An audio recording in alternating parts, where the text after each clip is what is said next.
My name is Daniel Keller. I'm 41 years old, and for the past 12 years, I've been the inventory manager at a medical supply warehouse in suburban New Jersey. It's not glamorous work, tracking shipments, managing databases, making sure hospitals get their equipment on time, but it pays well enough. Good benefits, steady overtime, the kind of job that lets you buy a house and take vacations without checking your bank balance first. I met Melissa at a barbecue 14 years ago. She was the kind of woman who commanded attention without trying. Loud laugh, wild gestures when she told stories, eyes that sparkled when she drank her third beer. I was the quiet one nursing a single bottle in the corner, content to observe. Somehow she found me interesting. "You're mysterious," she'd said, sliding onto the bench beside me. I like that.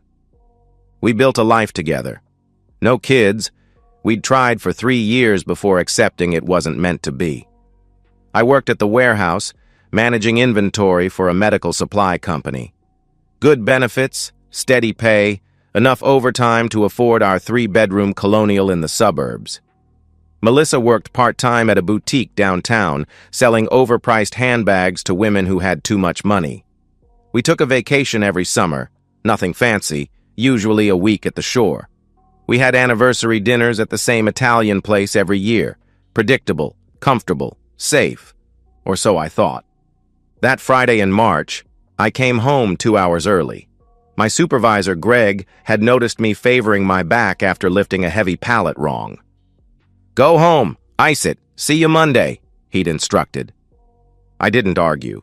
The drive home was peaceful. Light traffic, NPR discussing some political scandal I'd already forgotten. I was thinking about surprising Melissa, maybe ordering from that Thai place she loved. Her car was in the driveway. I walked through the front door, calling out, "Mel, you home?" "Just running to the store," she yelled back from upstairs. I heard her footsteps, quick and purposeful, then she appeared at the top of the stairs. Her hair was perfect, too perfect for a lazy Friday afternoon. "You're early." "Everything okay?" she asked, concern in her voice. "Tweaked my back. Greg sent me home," I explained. She descended the stairs quickly, kissed my cheek. Her lips were warm, freshly applied lipstick, leaving a mark I'd later see in the hallway mirror. "I'll grab some ibuprofen while I'm out." "Need anything else?" she offered. "I'm good," I replied. She grabbed her purse, keys jingling. "Back in 20?" she called out cheerfully. The garage door rumbled closed. I stood in the hallway, something nagging at me. The house smelled different. Not bad, just different. Cleaner, maybe. Like she'd been using that expensive fabric spray she saved for when her mother visited. I walked upstairs heading for our bedroom to change, had to pass the guest room to get there. The door was ajar, unusual since Melissa kept it closed to keep the dust out. I pushed it open. The bed was made, military corners, hospital tight, decorative pillows arranged just so, fresh sheets. I could smell the detergent, the cream-colored ones with the tiny flowers, her favorite set. My stomach dropped. We hadn't had guests in 4 months, not since Melissa's college roommate visited for Thanksgiving.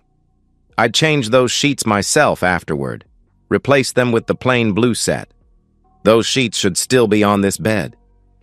I walked closer, ran my hand along the comforter. Smooth, cool, recently ironed. The trash can beside the nightstand was empty, but a new bag had been placed inside. The surface of the nightstand gleamed. No dust. The alarm clock that usually sat there had been moved to the dresser. I heard the washing machine running downstairs. In the basement, I found the blue sheets stuffed inside, already mid-cycle. The dryer held 2 bath towels I didn't recognize. Dark gray, plush, definitely not from our linen closet. 20 minutes. She'd said 20 minutes. I went back upstairs, sat on our bed, and waited. Melissa returned with 3 grocery bags, chattering about traffic at the store, how they were out of my favorite coffee creamer, how she'd grabbed Chinese takeout instead of cooking. "You need to rest that back," she insisted, not meeting my eyes. No arguments. During dinner, she was animated. Too animated. Laughing at things that weren't funny, touching my hand repeatedly, suggesting we watch a movie in bed. "Like when we were dating," she said with a smile too bright. I watched her carefully. The way she kept touching her neck. A nervous habit. How she'd reapplied perfume before dinner. The slight smudge of mascara under her left eye, like she'd rubbed it and tried to fix it quickly. "Everything okay?" I asked casually. "Perfect." "Why?" she responded quickly. "You seem energized," I observed. She laughed high and false. "Just happy you're home early." "We never get Friday afternoons together," she explained. That night I lay awake staring at the ceiling while Melissa slept beside me. Her breathing was even, peaceful. One arm thrown across my chest, wedding ring catching the moonlight from the window. I spent the entire night replaying that image. Clean sheets on a bed that shouldn't have been touched. By morning, I knew I couldn't live with the questions eating me alive. Saturday morning, I called Brandon from my truck, parked outside Home Depot. Melissa thought I was buying mulch for the flower beds. Brandon answered on the second ring. "Danny, boy." "What's happening?" he greeted enthusiastically. "I need a favor," I said, watching a couple load lumber into their pickup. "A big one." "Name it," he replied without hesitation. "I need to monitor my house for security," I explained carefully. The line went quiet. Brandon had known me since high school. He could read the spaces between my words. "Security," he repeated slowly. "When?" "Today, if possible," I answered. "I'll be there in 2 hours." "Melissa home?" he asked. "She's getting her nails done." "Then lunch with her sister." "Won't be back until 3, I informed him. "Perfect," he confirmed. Brandon arrived in an unmarked van, dressed like any contractor in jeans and a polo. He carried 2 canvas bags that looked heavy, professional heavy. We stood in my foyer while he surveyed the layout. "How many rooms?" he asked, all business now. "Living room, our bedroom, and—" I paused. "The guest room." He nodded, no judgment in his eyes. "High def? Audio?" he questioned. "Everything," I confirmed. He unpacked his bags with practiced efficiency. The equipment was smaller than I'd expected. A smoke detector, a picture frame, an air freshener, a phone charger. "Latest generation," he explained. 4K resolution, night vision, motion activation, 150-degree field of view. We started in the guest room. Brandon replaced the existing smoke detector with his device, using the existing wiring for continuous power. "Battery backup lasts 72 hours if the power fails," he noted, making tiny adjustments. "Completely invisible unless someone takes it apart." I stood in the doorway, studying the room differently now. Melissa had insisted on redecorating it last year. New curtains, fresh paint, that expensive duvet cover from Pottery Barn. "For when we have company," she'd said at the time. What company? Her sister lived 20 minutes away. My parents were dead. We saw friends at restaurants, not in our home. In our bedroom, Brandon positioned a picture frame on the dresser. Our wedding photo, actually, which felt like a cruel irony. The camera lens was hidden in the decorative corner detail. "Covers the whole room," he assured me, checking his phone where the live feed displayed. The living room got an air freshener plugged into an outlet near the TV. Brandon had thought of everything. The devices looked so natural, so ordinary. "Even if someone's looking for cameras, these are medical-grade concealment. I use the same models for corporate security," he explained. He pulled out his tablet, fingers flying across the screen. "Installing the app on your phone now. Everything streams live, saves to encrypted cloud storage. 30-day rotation unless you flag something for permanent storage," he detailed. I watched him work. This friend who'd been my best man, who'd held me up when my father died, who was now helping me potentially destroy my marriage. "Brandon," I started. "Don't," he interrupted, not looking up. Whatever's happening, you need to know. That's all that matters. The app appeared on my phone, disguised as a home automation system. Brandon walked me through the interface, multiple camera views, motion alerts, search functionality for specific dates and times. The AI can detect different people, he explained further. It'll learn faces, track patterns.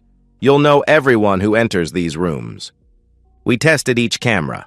Crystal clear images, surprisingly good audio. I could hear birds outside through the guest room feed. Could see dust motes floating in our bedroom. The living room camera captured the entire space, including the hallway leading to the front door. Brandon packed his bags, then gripped my shoulder.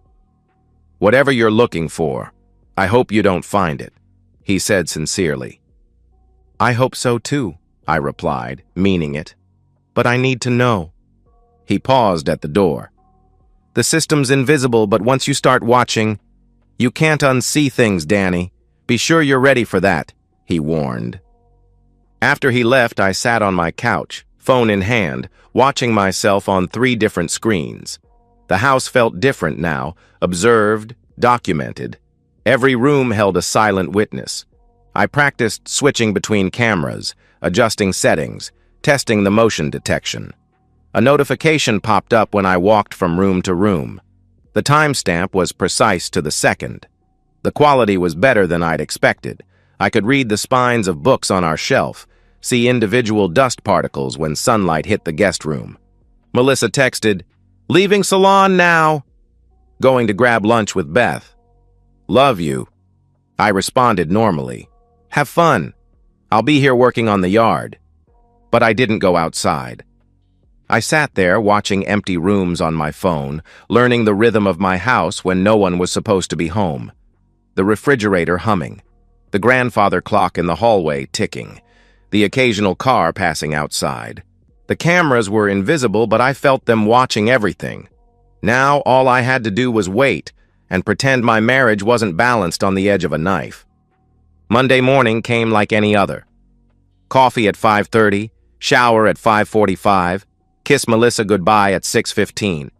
She was still in bed, hair spread across the pillow, mumbling about meeting a friend for lunch. Normal. Routine. Except for the phone in my pocket that could show me everything happening in my house. At the warehouse, I tried to focus on work. Inventory reports, shipping manifests, the usual Monday morning chaos. But I checked the app every hour. Empty rooms, silent house. Melissa left at 9:47, wearing her blue sundress, the one that showed her legs. At 11:23, my phone buzzed. Motion detected. Living room. My hands shook as I opened the app. Melissa was back, earlier than expected. But she wasn't alone. A man walked through my living room like he belonged there. Mid-20s, athletic build, dark hair styled with too much product. He wore jeans and a fitted t-shirt that showed he spent time at the gym. Everything I wasn't. Young, confident, built like someone who'd never spent 12-hour shifts moving medical supplies. Melissa appeared in frame, and my world shattered. She kissed him. Not a greeting kiss. Not a friendly kiss. The kind of kiss she used to give me when we were young and hungry for each other. Her hands in his hair, his arms around her waist, bodies pressed together like they were trying to merge into one person. They laughed about something. I had the audio on but couldn't process words, just sounds. She took his hand, led him toward the stairs. The living room camera lost them, but I knew where they were going. I switched to the guest room feed. They entered together, Melissa already pulling her sundress over her head. The boy, that's what he was, a boy, had his shirt off before the door closed. They fell onto the bed, onto those fresh sheets I'd discovered 3 days ago, and I watched my wife become someone I didn't recognize. She was alive in a way I hadn't seen in years, passionate, aggressive, making sounds I thought she'd forgotten how to make. The boy knew exactly what to do, where to touch, how to move. This wasn't their first time. They had a rhythm, a familiarity that spoke of practice. "Family emergency," I told Greg, already heading for my truck. I have to go." The drive home took 23 minutes. I watched at red lights, unable to look away. They'd moved from the bed to the dresser, then back to the bed. Melissa's face was flushed, ecstatic, younger looking than she'd seemed in months. I thought about calling, warning them, giving them a chance to scatter like roaches when the lights come on. Instead, I drove in silence, letting rage build with each mile. The baseball bat was in the garage, left corner, behind the rakes. A Louisville Slugger from my brief attempt at joining the company softball team 3 years ago. The weight felt good in my hands. Solid. Real. I entered my house quietly. Could hear them upstairs. Laughter, movement, the rhythmic squeak of bed springs. My footsteps were silent on the carpeted stairs. 14 steps up. Turn right. 3 doors down. The guest room door was cheap, hollow core, builder grade. It exploded inward when I kicked it. Melissa screamed. The boy scrambled backward, tangled in sheets, eyes wide with terror. I stood in the doorway, bat in hand, taking in the scene. My wife, naked and vulnerable. The boy, pathetic and small despite his muscles. The room that smelled like intimacy and betrayal. "Daniel!" Melissa shrieked. "This isn't... I can explain!" The boy tried to bolt past me. Bad decision. The bat caught him in the ribs, not full strength, just enough to drop him. He gasped, crawled toward his clothes. I let him grab his jeans, his shirt, didn't stop him from stumbling toward the door. "Run!" I commanded. He ran. Down the stairs, through my living room, out my front door. No shoes, no underwear, shirt clutched to his chest. The last I saw was his car, a red Honda Civic, peeling out of my driveway. Melissa was sobbing, pressed against the headboard, sheet pulled to her chin. "Danny, please let me explain," she begged. "Don't," I cut her off. I set the bat against the wall, pulled out my phone. "Want to see something interesting?" I showed her the feed from the past hour. Her face went from red to white as she watched herself on the small screen. You were watching?" she whispered in disbelief. 3 cameras, a month of footage," I informed her coldly. I scrolled back through the timeline. "Here's you with him last Tuesday, and the Thursday before. Oh, and this one's my favorite, last Monday when you told me you were visiting your sister." She stared at the phone, then at me. "How long have you known?" she asked quietly. "I found the sheets, Melissa." "Friday. Fresh sheets on a bed that shouldn't have been touched," I explained. I pocketed the phone. "That was your mistake. Everything else was perfect, but you had to wash the evidence." "It didn't mean anything," she protested. 4 times in 3 weeks doesn't mean anything?" I countered. "I was lonely. You're always at work, always tired," she tried to justify. "So you f***ed a child in our guest room?" I snapped. She flinched at the vulgarity. In 14 years, I'd never spoken to her like that. "He's 26. He works at the gym," she offered weakly. "I don't care if he's a rocket scientist," I interrupted. I picked up the bat again, not as a threat, just to have something to hold. "Get dressed. Pack what you need. You have 1 hour." "Danny, please. We can get counseling. I'll end it. I'll never," she pleaded desperately. 1 hour, Melissa. After that, I call your sister, your mother, your boss at the boutique. Everyone gets to see the videos, I stated firmly. She stumbled from the bed, grabbing clothes, crying harder now. "You can't do this." "This is my home too," she protested. "Check the prenup."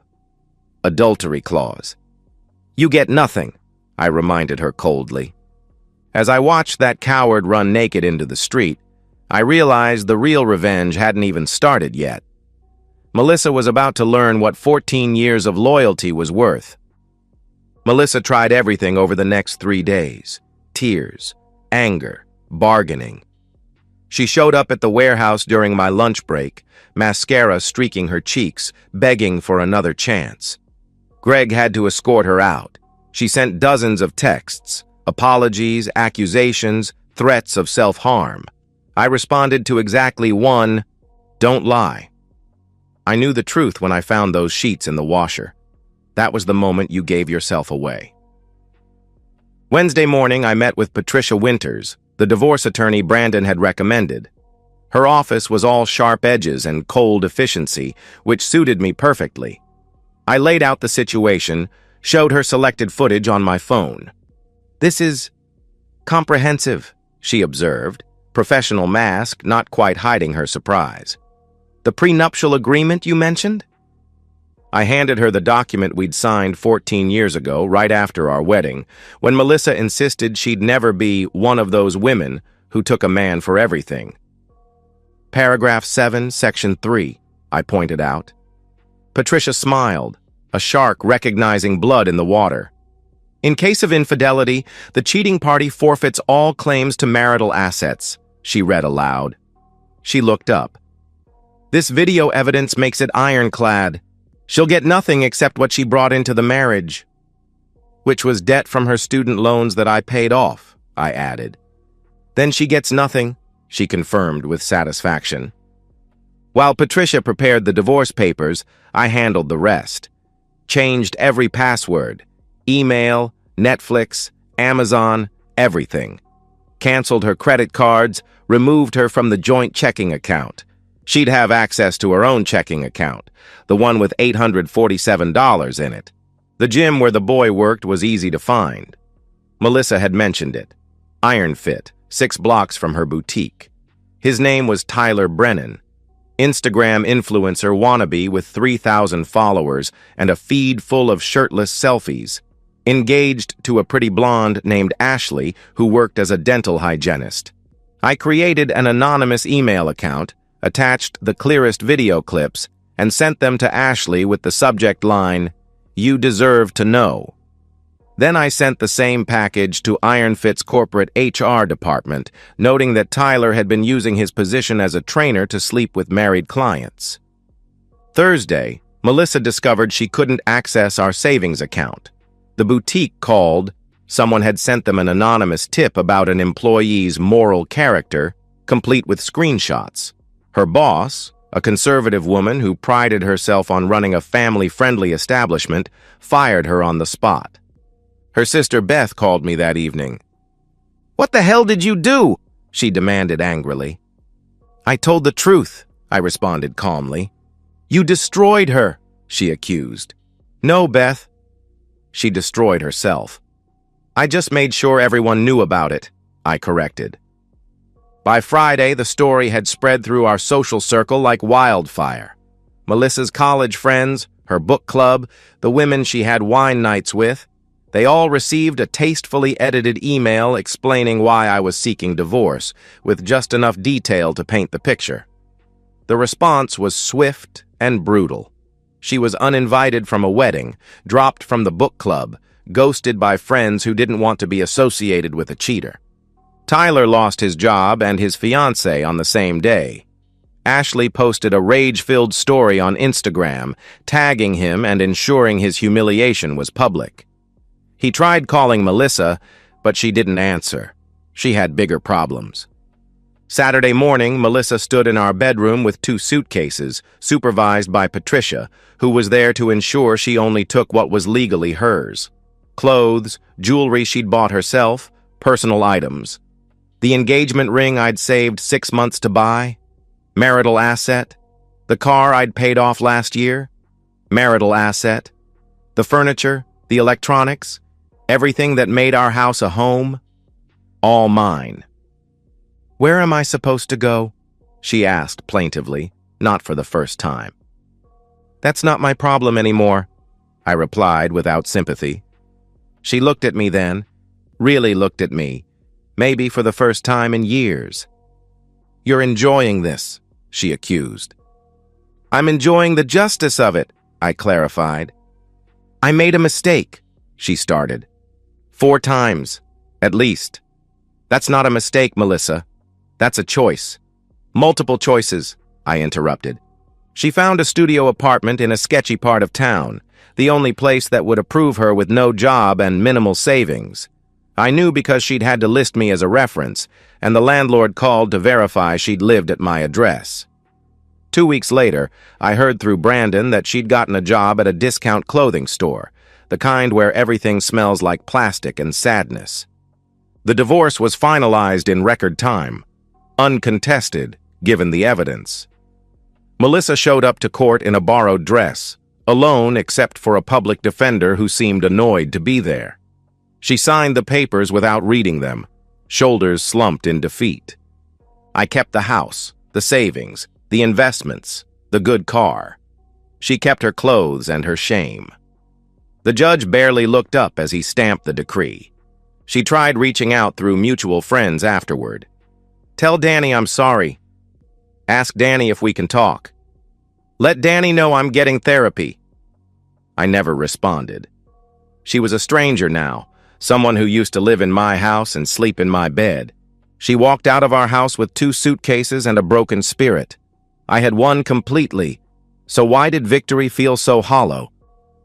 1 year later, I stand in what used to be our guest room, now my home office. The bed is gone, replaced with a desk where I manage the online business I started 6 months ago. Turns out, years of inventory management translate well to e-commerce. I'm making more money than I ever did at the warehouse, and I set my own hours. The cameras are still there, the smoke detector, the picture frame in my bedroom, the air freshener in the living room. Not because I'm paranoid, but because they've become part of the house's architecture, silent witnesses to a life rebuilt. Melissa works at dollar discount, according to Beth, who still calls occasionally to guilt me. 30 hours a week, no benefits, living paycheck to paycheck in that studio apartment. She's dating someone new, a coworker who drives a beat-up Corolla and has 2 kids from a previous marriage. A far cry from Tyler the gym rat. I've started dating again, nothing serious yet. Coffee dates, dinner occasionally. A woman named Sarah from my business networking group seems interested. She's divorced too, caught her husband with his secretary. Such a cliché. We laugh about it sometimes, 2 survivors comparing war stories. The house feels different now, lighter. I replaced all the furniture Melissa had chosen, painted the walls colors I actually like. The living room is darker, more masculine. The kitchen has proper equipment now, not just decorative items. It's my space entirely. Tyler moved to another state, according to his abandoned Instagram. His engagement ended, his fitness influencer dreams crushed. Sometimes I wonder if he thinks about that day, about the baseball bat and the running and the consequences.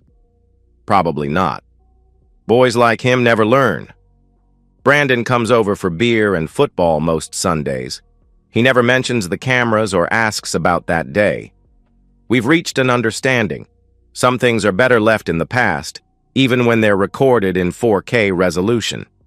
I sleep well now. No tossing, no turning, no wondering. The king-size bed is mine alone, and I spread out like a starfish, taking up all the space I was always too polite to claim. The sheets are always clean because I wash them myself, on my schedule, navy blue ones that I chose. Sometimes I think about those 14 years. The barbecue where we met. The wedding where Melissa cried happy tears. The vacations, the anniversaries, the quiet moments that seemed meaningful at the time. It all feels like someone else's life now, a movie I watched once and barely remember. The truth is, I don't miss her. I miss the idea of her, the person I thought she was. But that person never existed. The real Melissa was someone who could smile at me over breakfast, kiss me goodbye, then spend her afternoon a stranger in our guest room. That's who she always was. I just couldn't see it. Some men might call it ruthless. I call it justice. And I've never slept better. And so, we've reached the end of today's story. Was it what you expected, or did it take a twist you didn't see coming? I'm curious to hear your thoughts. Share them in the comments below, and let's get a conversation going. If this story kept you hooked, make sure to hit that like button. And if you're new here or just haven't subscribed yet, now's the perfect time to join our community. I bring you fresh, captivating stories every day, so click that subscribe button and turn on notifications so you never miss out. Thanks for watching, and I'll see you in the next one.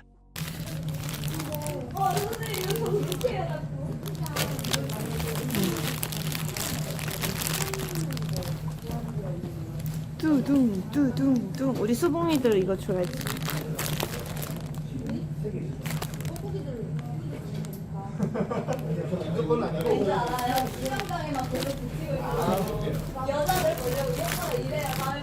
구경해도 재밌겠죠. 수아